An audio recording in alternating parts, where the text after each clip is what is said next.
মা, মা, আমাদের ঘরটা তো ভেঙে গিয়েছে এই বর্ষাতে। এই ঘরটাতে আর থাকা যাবে না, খুব অসুবিধা হবে। হ্যাঁ রে ছেলেরা, এই ভাঙা ঘরেই আমাদেরকে এই বর্ষাটা কাটাতে হবে। কি আর করা যায় বল? হ্যাঁ মা, সেটা তো বুঝছি, কিন্তু এই ভাঙা ঘরে থাকলে আমরা হয়তো মারাও যেতে পারি। না না বাবা, তোরা এরকম বলিস না। তার থেকে তোর মাসির বাড়িতে গিয়ে এই বর্ষাটা কাটিয়ে আসি। এরপর টুনি তার বাচ্চাগুলোকে নিয়ে এই বর্ষার মধ্যে অনেক কষ্টে তার মাসির বাড়ির দিকে রওনা দেয়। বোন, বোন, বাড়িতে আছিস?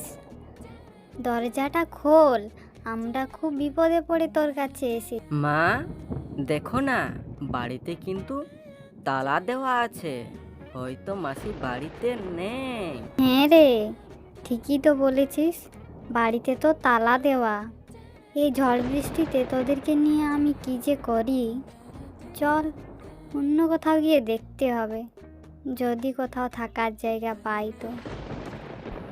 এরপর টুনি আবারও তার বাচ্চাগুলোকে নিয়ে গভীর জঙ্গলের দিকে যায় আশ্রয় খোঁজার জন্য।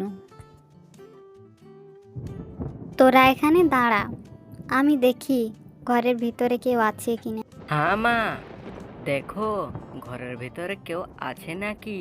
কেউ বাড়িতে আছো? কেউ বাড়িতে আছো? কেউ যদি দেখে থাকো, আমাদের একটু সাহায্য করো। ওরে বাবা, এখানে তো অনেক বড় একটা সাপ।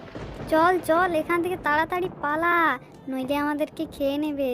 হ্যাঁ মা, চলো চলো, তাড়াতাড়ি এখান থেকে চলো। হ্যাঁ বাবারা, এখান থেকে তাড়াতাড়ি চল, পালাই এখান থেকে। আবারও টুনিরা কোনো আশ্রয় না পেয়ে ওই সাপের কাছ থেকে পালিয়ে গভীর জঙ্গলের দিকে আশ্রয়ের খোঁজে চলে যায়। আয় বাবারা, এখানে বস।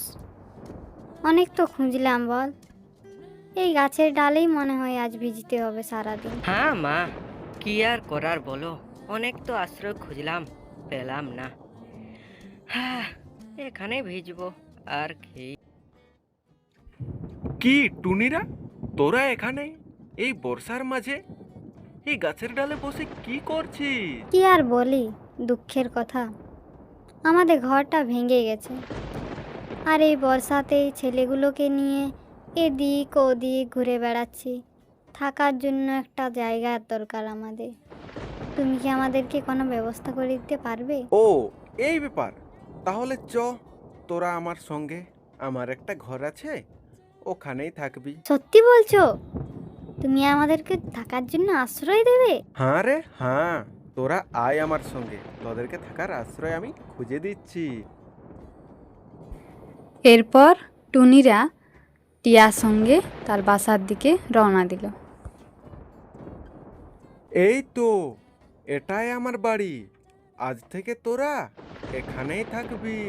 এটা কিসের বাড়ি? এটা এত সুন্দর দেখাচ্ছে কেন? আরে, এটা তো রং বেরঙের কাঁচের চুড়ি দিয়ে তৈরি ঘর। হ্যাঁ, আর তোরা আজ থেকে এখানে থাকবি, এটাই তোদের ঘর।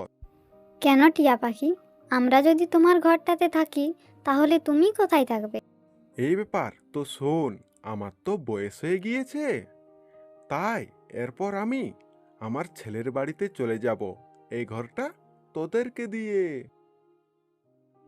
এরপর টুনিরা টিয়ার দেওয়া ওই সুন্দর কাঁচের বাড়িতে তারা তিনজনে সুখে শান্তিতে বসবাস করতে লাগলো।